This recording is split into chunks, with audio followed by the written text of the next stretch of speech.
All right, everybody. Welcome to the Discovering Multifamily podcast. I'm your host, Anthony Scandariato with Red Knight Properties. And today we have a very special guest here with us, Robert Feol, right? I said that Yes, right? yes, Robert that's right, Feol. Anthony. And yes, so he's very, very interesting guy. He's an international speaker. He's an author. He's also a radio personality. Is based in Memphis, and he actually uh, was the host and founder of a real estate investing show, which is the number one show on the weekends in Memphis called Pieces of the Puzzle: Journeys in Creative Real Estate Investing. And over the years, Robert's created a program and also wrote a book, which he's going to talk to us about in detail, um, and called Short Term Retirement. And he's has some pretty interesting hobbies, which include Brazilian Jiu Jitsu, which I'll talk about later. And he lives in Memphis, and he's been there for 13 years, To be 20 years 20 now, years. actually, if you can believe it. I came there back in 2000, so that's been, I guess, my 20-year anniversary is coming up in August, and Memphis is like a second home for me. Originally from upstate New York, Anthony, not too far from where you guys are. Awesome. Yeah, Memphis is a great area. Go down. Actually, been down there twice last year, so very awesome. So let's talk about your book, Rob. So the short-term retirement program, break out of your financial prison. So I want to hear what was your inspiration to write the book, and what are some of the topics, and how does it relate to real estate investing? Oh, those are great questions. Before we get into that, Anthony, I just want to thank you so much for having me on your podcast. It's a real honor when I get invited to, especially after being in radio for so long, being on the other side of the microphone now as a published author, to be interviewed by real estate professionals who are really doing it. Obviously, as I've was invited to the show, I began to study your syndication models. You obviously are very successful. So to be interviewed by somebody of your caliber on a venerated podcast like this is a real honor, a privilege for me, and a lot of fun. So I want to thank you so much, first and foremost, for having me. Thank you, Rob.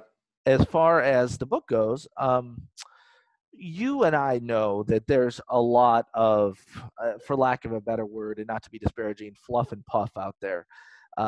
Back in the days before COVID-19, you could go to a bookstore and go to the real estate section or look on Amazon, and I would thumb through a lot of books. And obviously, being on the other side of real estate investing now for 20 years, I thought to myself, people can spend a lot of money on these books and not necessarily be better off when they're done. So back in 2011, 2012, I had a series of kind of unusual events happen to me. I was already in the real estate space very aggressively, full time. I was a teacher by training, had worked, was tenured in the Memphis City schools, but had, through a series of fortuitous circumstances, kind of gotten out, and I was in real estate. And I ended up developing a program. It was kind of back after the credit crisis collapsed. Homes in Memphis were very cheap; they had lost a lot of value, and banks weren't lending. And we started to think to ourselves, well, how can we sell houses? I consulted for a group, it was a real estate sales group. How can we sell houses when the banks aren't lending? And I ended up setting up a private financing program that I trademarked and called Short Term Retirement. And that program, the way that I was able to sell it to lenders, mom and pop, grandma and grandpa, Joe the plumber type locals that, moved money from their IRA to their self directed and would fund this program, was by telling them that, we finance vehicles on 5 and 7 year payments, and those are non income producing. You have to service the debt out of your, generally, people service it out of their post tax take home pay. And then I proposed the idea, what if we get investors to put a significant down payment down on a home? And instead of amortizing it over 30 years, we amortize it over 5 years or 7 years. As a lender, they have skin in the game. As a lender, you're very secure because you have insurance. And then finally, your worst case scenario, which is a tenant, which is an owner defaulting, which is very low risk to begin with when they put so much money down, they're cash flowing positively. As you may or may not know, Memphis has a huge density of people in a rental pool here. It's over 50%. But I said, as a lender, your best case scenario is them defaulting. If they were to lose the house, you would get the house back that they've not only have they put a significant amount of money into, but because of the nature of the short, aggressive amortizations, you have a very significant equity position. We could resell the house. You could keep the house, whatever. Well, that program took off. And what happened is over the years, people started to come to me and they said, Robert, thank you. We paid off our houses.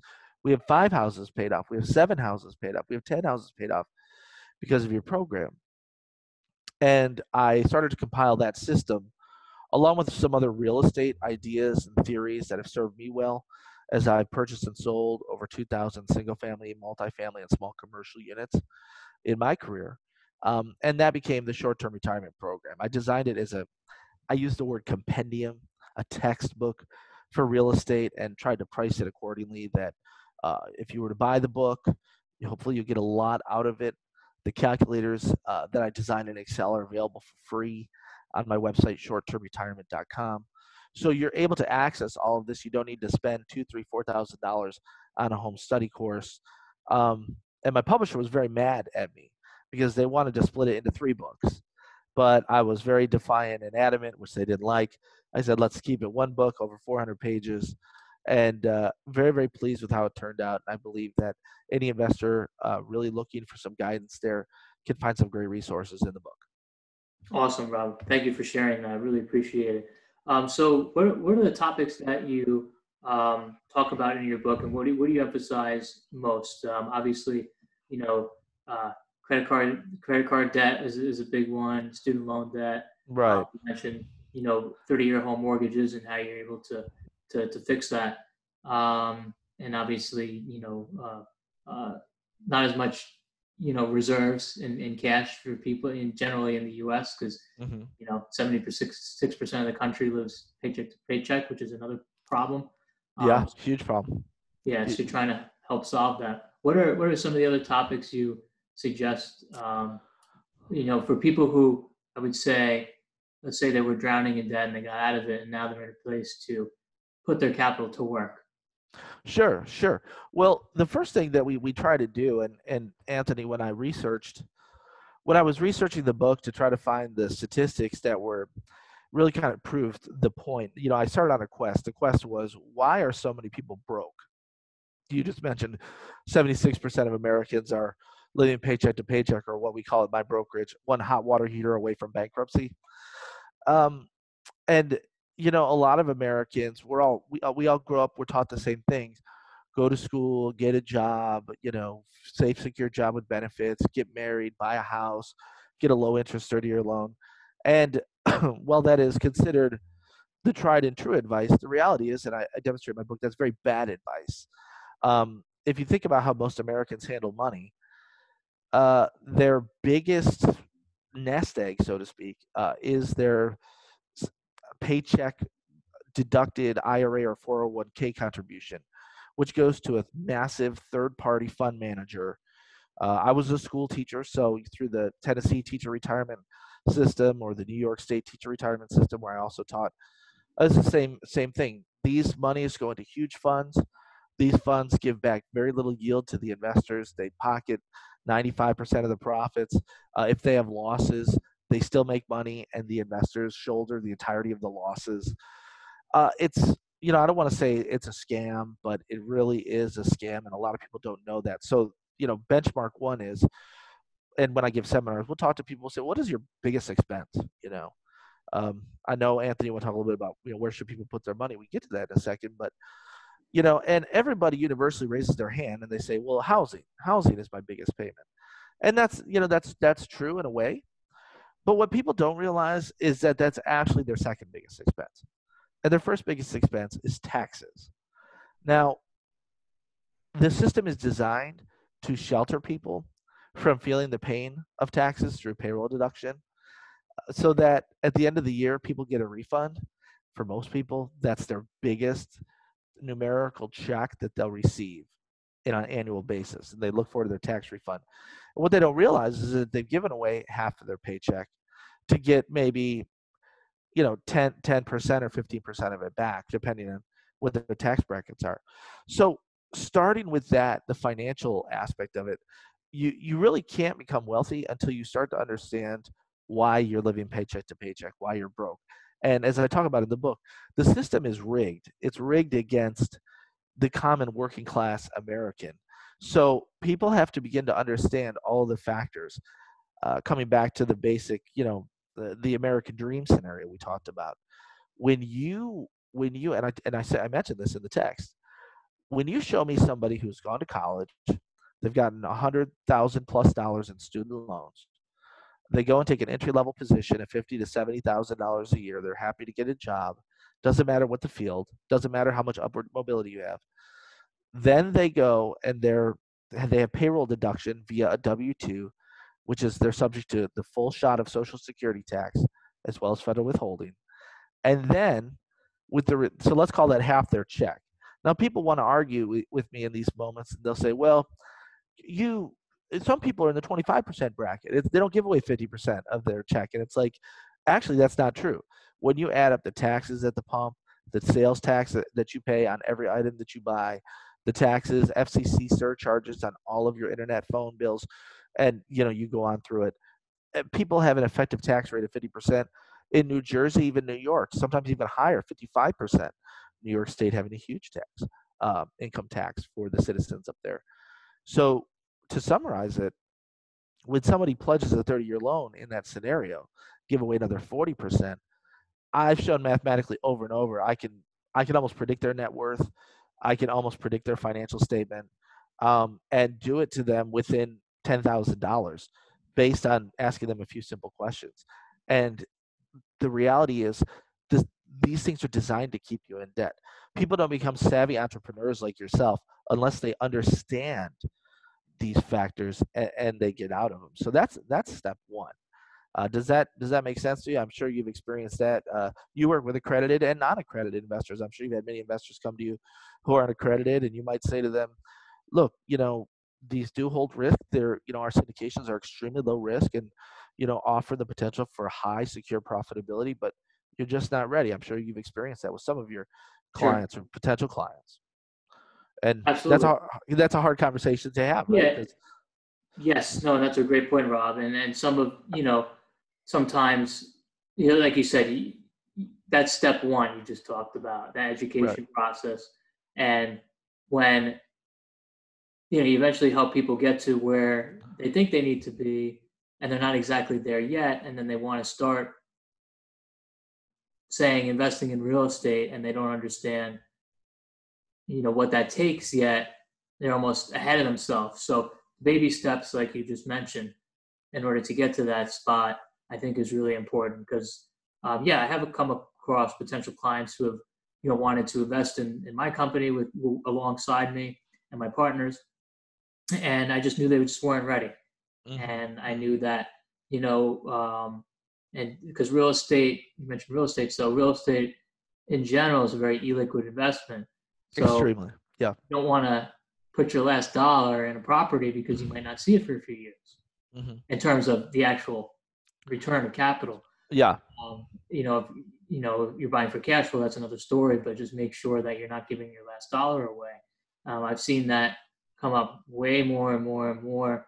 Um, not so much on the accredited investor side, Of course because not. there are non-accredited investors that are still sophisticated, still have business acumen, business knowledge, and they want to get to that accredited investor level. Sure. And you can tell right away who those people are and if you want to accept them. So, like you just said, in my instance, when I take on a non-accredited investor, I really just drill down with them and understand what their goals are, where they're at financially, and understand if this is the right fit for them. I don't want to have anything go wrong for them. Yeah. No, I mean, that's obvious that you care deeply for your investors, and that you end up with a fiduciary responsibility to the investors as well as the integrity side of it, which is you don't want anything to go south.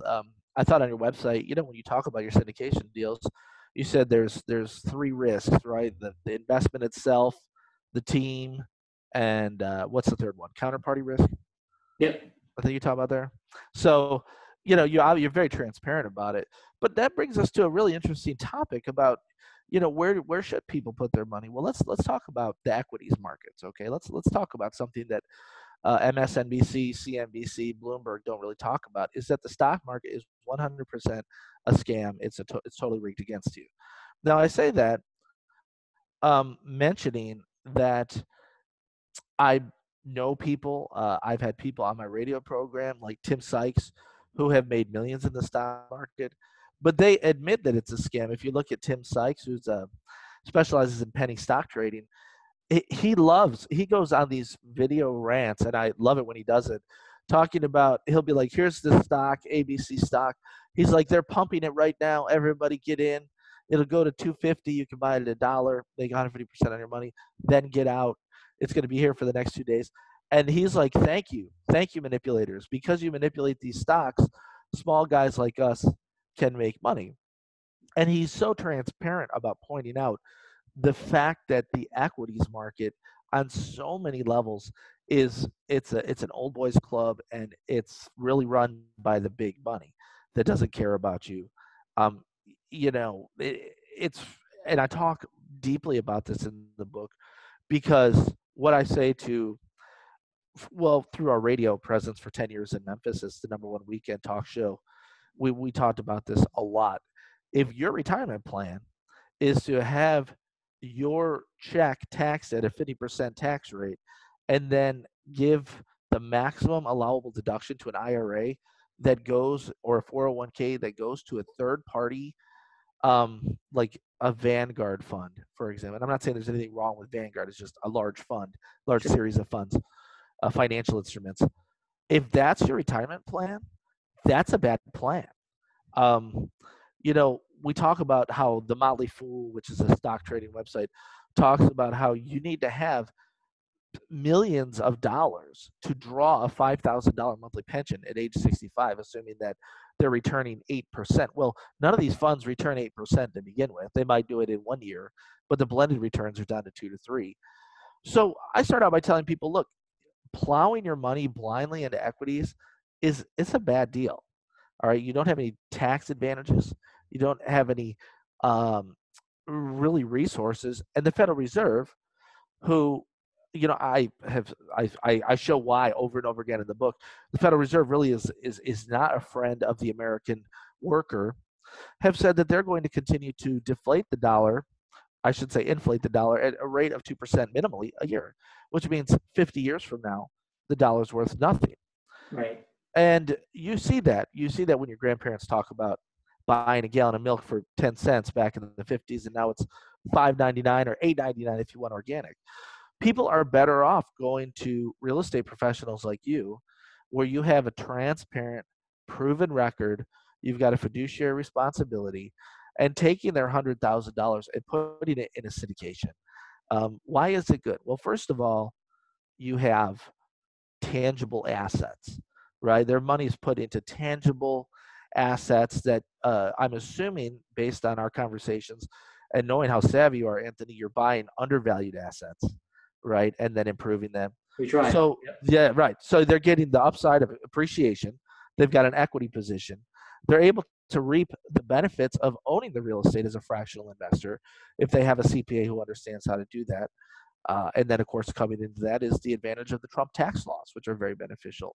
Sure. And you guys turn your properties. I was looking at some of your portfolio examples, very impressive returns, and you do it, some of them, in less than 2 years. Is that correct? Returning the money to investors with the gains, and then offering them other projects. Doesn't happen on every deal. I understand. It has happened. We work very hard. Yeah, so it has happened. Well, and if your money, even if your money's in there for 5 years or 7 years, knowing that it's safe, well, real estate's appreciating, rents are doubling effectively every 14 years. Sure. All of these factors make real estate really smart. And I love the syndication aspect of it, especially how you guys do it. Because for me, I've always said, if you want to get an excellent return, I'm talking 25, 30% of the year, just become a private lender. And lend to real estate investors that are accredited, who are going to pay you 8, 10, 12% plus a few origination points, and turn that money every 90 days. I mean, I can't tell you the number of private money loans I've paid back. We have a local group here that's made us several millions of dollars over the past 5-7 years. We pay back every dime of it, and those are 5-point loans at 12% interest. Massive returns, and Oh we yeah. turn those 3-4 times a year. So these other opportunities are out there, and while I wrote the book predominantly for newer investors who are struggling, they know they want to go into a real estate domain, but they don't know how to get there. For the more real estate aficionado types that listen to a real savvy podcast led by an entrepreneur like you, the delineation between taking your money, putting in the equities markets versus putting it with somebody like you, who it's totally transparent. You have a lot of integrity. You talk openly about how you've never had any legal battles, which is a huge testament to the validity of your business. It really makes a lot of sense, and I hope investors out there take a look at that, because these types of opportunities didn't really exist 30 years ago, 40 years ago, when our parents were growing up. Sure. Yeah. It's a very at least in this indicated space, obviously with the new SEC Reg D Act that got passed, it's much more accessible because, like you Yeah. said before, it was you think you said the equity markets is more of an old boys club. Well, real estate's still sort of an old boys club, but now it's changing because of the change in regulations in this country that allows ordinary investors that, hey, I don't have $5 million for a down payment, but I have 50, I have 100 grand. I'd love to own a couple doors of the 100 unit property. Sure. It's completely different where this was not the case in the past. So it's completely changing the landscape for sure, which hopefully helps everybody looking to build wealth and get them out of a rut if they are in a rut, like you mentioned earlier in the podcast. So great. I want to wind this down a little bit, Rob, because we're coming up on about half an hour here. Sure. Typically, what I like to do is I like to ask some 3 quick questions, and we can kind of relate it back to what you said before. So the first question would be, we talked about your book, and I'll provide a link to your book in the comments and Thank you. and in the header. So I'm happy to do that. And do you have a favorite book that is outside of your book that? Yeah. I'll tell you about the book that I tell everybody. If you're reading my book, put down my book and go ahead and pick this one up and start reading it immediately. It's called The Wealthy Gardener by John Saforic. Have you read that book? I've heard of it. You need to read it. Every one of your listeners, I'd encourage you. Now, I listen to it on audio because where I live at my farm in Mississippi, I commute to Memphis, which is about a 45-minute drive twice a day, and so we have a lot of learning time, so to speak, in my truck. And he talks a lot about the financial lessons in there. It's kind of written. It's an interesting the way he sets it up as a writer. I really enjoy it. He writes a fictionalized story in every chapter about a landowner who owns a vineyard, and it's set in modern time, and he calls him the wealthy gardener.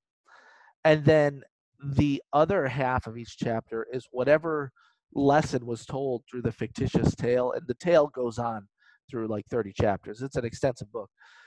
He writes a letter to his son who's about to graduate college, tying in principles of fiscal responsibility and learning. So it was a real passion project for him. It comes through. I mean, it's got like 500 5-star reviews on Amazon. The Wealthy Gardener by John Saforic. Pick it up and drop me a note at robertfeol@gmail.com. Let me know if you liked it, because it's a great book. I don't think anybody's going to go wrong with it. Wealthy Gardener, great. We'll put that in the comments section too. Do you have any hobbies outside of real estate and We do. education? We enjoy. We work hard, and we like to talk about how we play hard down here in the Mid-South. My wife and I are principal pit masters on a competition barbecue team called Uncle Feol's Tennessee Style Barbecue. We just brought a bottle of our steak rub to market, which, Anthony, I will, if you send me your email address or your mailing address, I'll ship you a bottle next time you cook a nice ribeye. I think you'll find that it's done well in the competition circuit. We've won a couple state championships in sauce, and we won the Mississippi State Brisket Championship last year. So we do that, and I also have a purple belt in Brazilian Jiu-Jitsu, which we train heavily there, although I unfortunately fighting a black belt who was one of the toughest guys around. About 2 months ago, I tore my ACL and just had it repaired, so I'm hobbling around on crutches these days. But Yeah, we enjoy playing hard, and if you haven't gotten into Brazilian Jiu-Jitsu, we encourage you to look at it. It's I've been doing it 6 years. It's been a long time to get a purple belt, but lost a lot of weight doing it. It's been a great release, as I'm sure you can imagine when you're busy in the days where you are essentially just trying to do these syndication deals. There might be a lot of stress and a lot of moving parts. sure, sure. I've done jujitsu quite a few times. It takes Oh, a lot cool. of dedication and patience for sure. It Um, does. so that's It awesome. does. How can people find you, Rob? Well, I'm pretty easy to find. My last name is spelled Feol, F like Frank, EOL. The only Feol, I think, family that exists in the United States. You can go to, we have a website. We just redesigned it. It's about to launch. It's at discountpropertywarehouse.net. And there you can access all of the short-term retirement.com calculators if you're interested in kind of grappling with the ideas in the book and using those calculators for free. They're downloadable. You can print them. Also, you can email me, Robert Feol, Feol at gmail.com, or you can call me on your cell phone. We take a lot of calls, and we've done this since the radio, where sometimes people just get into financial situations. They want to learn how to structure a deal, or they have questions about how to get started. Just give me a call. I'm always looking to try to give back and over deliver. 901-258-6944. 258-69. Six, yeah, 6944. 6944. We'll add that to the comments section as well. That sounds great. Awesome, And Bob. Well, thank you so much for coming on again to the Discovering Multifamily podcast. I hope everybody enjoyed it and got some interesting tidbits from Rob, and definitely please reach out to him. And if you get a chance, please subscribe to the Discovering Multifamily podcast and write us a rating and give us a review. So we appreciate that. It helps Rob and my rankings and gets our message out to more people that desperately need it. So appreciate you coming on, Rob, and hope to have you on again in a few months or so. it'd be my honor, and I'd absolutely do it without question. As your listeners listen to these podcasts, and as I've been interviewed by so many entrepreneurs who are just like you, they want to spread the information. I realize the value of this type of podcast is you have so many different episodes with such rich content. Anthony, you're doing some fantastic things. It's been a real honor for me to be on it. To all your listeners out there, stay with it. Keep listening to Anthony. He truly knows what he's doing. He's obviously an expert at the top of his field, which is no mean feat, by the way, in the world of syndication. And it's been an absolute blast to be on the show. I hope to come on again real soon. Thank you, Rob. Appreciate the words. Thank you. All right.